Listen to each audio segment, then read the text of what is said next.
All right, everybody, welcome to lesson 8-6, and we're just going to do part 1 today, talking about law of sines and law of cosines. Today, with part 1, we're only going to talk about law of sines, but just as a little reminder, from 8-4, we talked about all of our trig functions, so we really focused on that SOHCAHTOA sine, cosine, and tangent.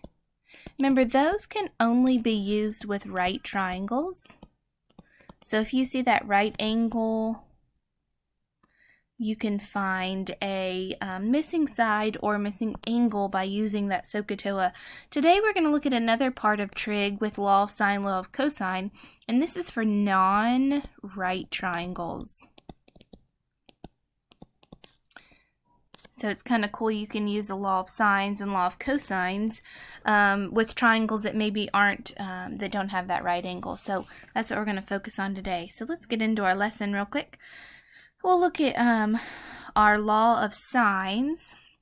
And let's look at what the theorem says. So if our triangle ABC has our side lengths of A, B, and C, notice they are lowercase, representing the sides, then the opposite angles have the measure of uppercase A, uppercase B, and uppercase C. Then we can use this proportion, and really you're only going to use 2 out of the 3 parts of the proportion, but you can set it up depending on what angles you have. So it says sine of A, so your sine of your angle over the side length that is across from it equals sine of B. So sine of your angle over the opposite side, and then if you need to use C, you can use C. Remember, proportions are always equal, so keep that, kind of keep your rhythm when you are setting up these problems. All right, let's try a couple.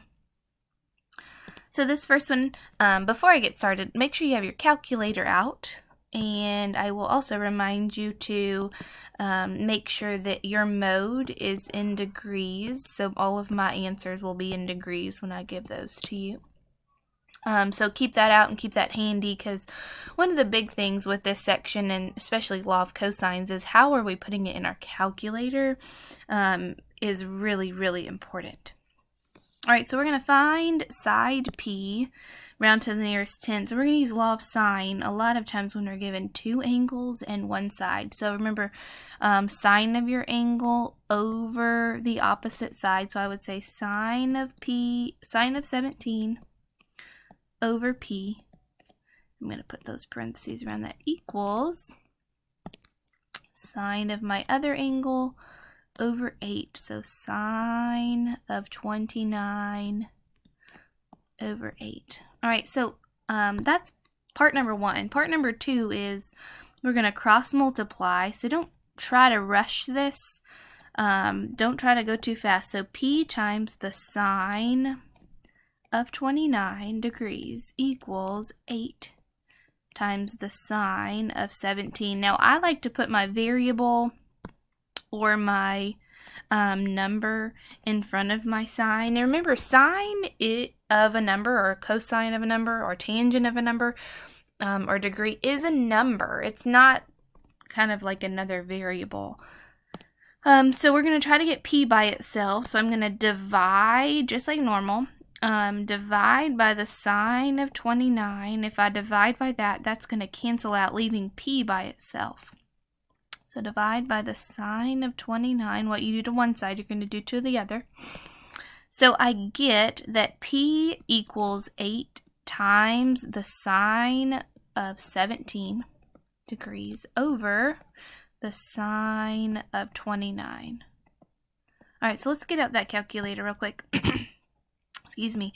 So I'm going to do, if it's me, I'm going to put 8 times the sine of 17, and I'm going to push enter. If I don't do that, you have to make sure you put that parenthesis over there, and then after I get that number, I'm going to divide by the sine of 29.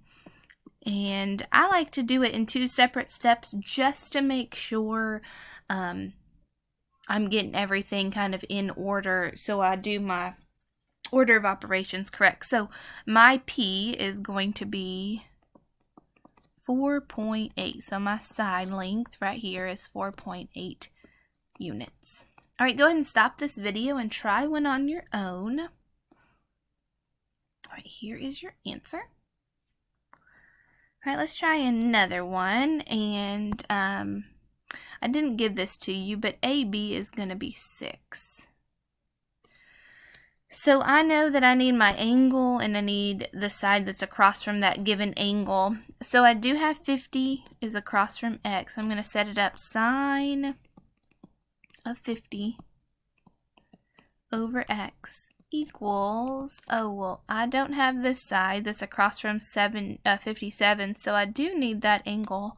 So I'm just going to do 180 minus 50 minus 57, just one more step to give me angle C is 73 degrees. So I'm going to continue with my proportion. I would do sine of 73 over 6. And again, don't try to rush this step. X times the sine of 73 equals 6 times the sine of 50. Just solving those proportions just like you would if you just had good old numbers. So I'm going to divide by the sine of 73 to get X by itself. Divide by the sine of 73. So X is going to equal, I'm going to go to my calculator, I'll scoot that over. So I'm right here in my calculator. I'm going to do 6 times the sine of 50.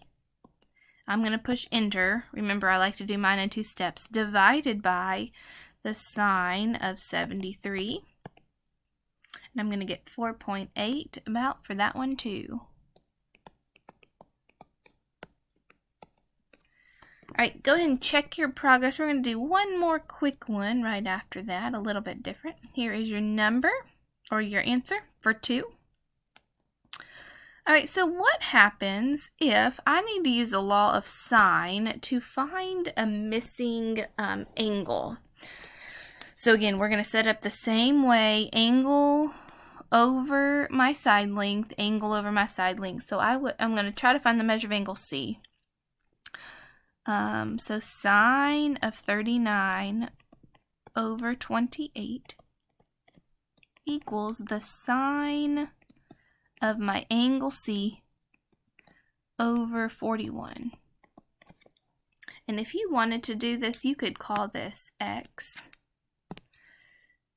And I know that X equals the sine of C. So I'm going to have to do one more step at the very end. It's kind of up to you on how you want to write that. I'm going to cross multiply. So X, let's do 28X equals 41 times the sine of 39. I'm going to divide both sides by 28. And I'm going to get X. And I'm going to round it out to about 4 decimal places. So let's put that in our calculator.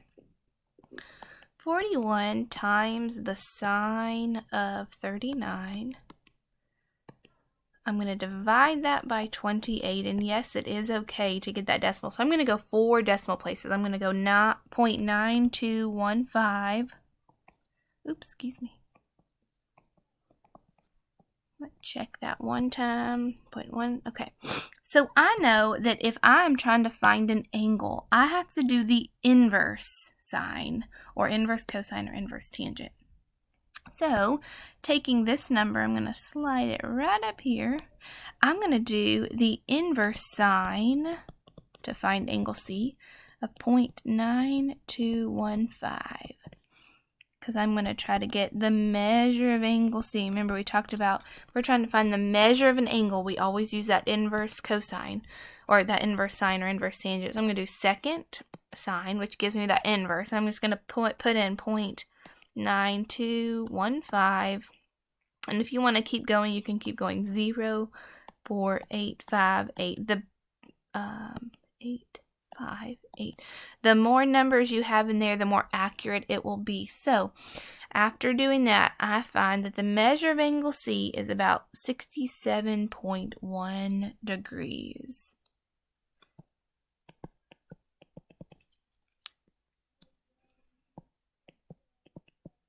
Okay, so that's about all I got for you today. Let's